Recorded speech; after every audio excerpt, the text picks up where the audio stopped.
misy arena tsy vola re olole fa tsy notrandrahana avy am'ta ny vatsinankonana fifanomezan-tanana ifampiarana ho fitsinjovana ny fianaran'ny ankizy sy ny fahasalaman'ny zaza.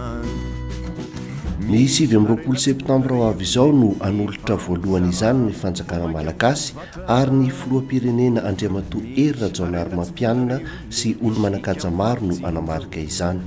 Ny vatsinankonana dia paikady ny fitondram-panjakana ho fiahiana mpiarabelona.